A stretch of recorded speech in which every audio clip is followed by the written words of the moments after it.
Isa na namang nakakalungkot na balita, ayan sa Indonesia, no?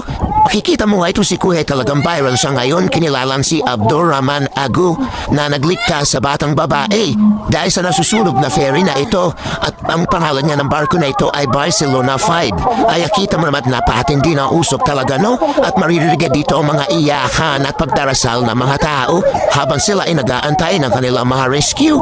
Ayan, kita mo, diba? Diyos ko, grabe talaga ang mga ganitong kalulus-lulus sa pangyayari, no? Ito naman ay hindi inaasahan at ito ay siyempre ay aksidente. Grabe, talagang kahit ikaw na sa sitwasyon ito ay talagang matatakot ka ng gusto.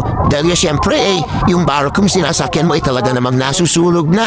Grabe naman, salamat na lamang at ligtas sila. Ayan niya, kita mo, diba? Oh, ay naku, Diyos ko, napakatindi na ng apoy at napakatindi na huso. Ayan, kahit na sila ay nasa gitna ng tubig, makita mo nagtatalunan pa mga tao sa barkong ito. At kita mo talaga naman ito naging pinsala ng sunog sa barkong ito. Grabe, mga ganitong pangyari talaga namang nakakatakot, no? Ayan, no, kita mo yan, no?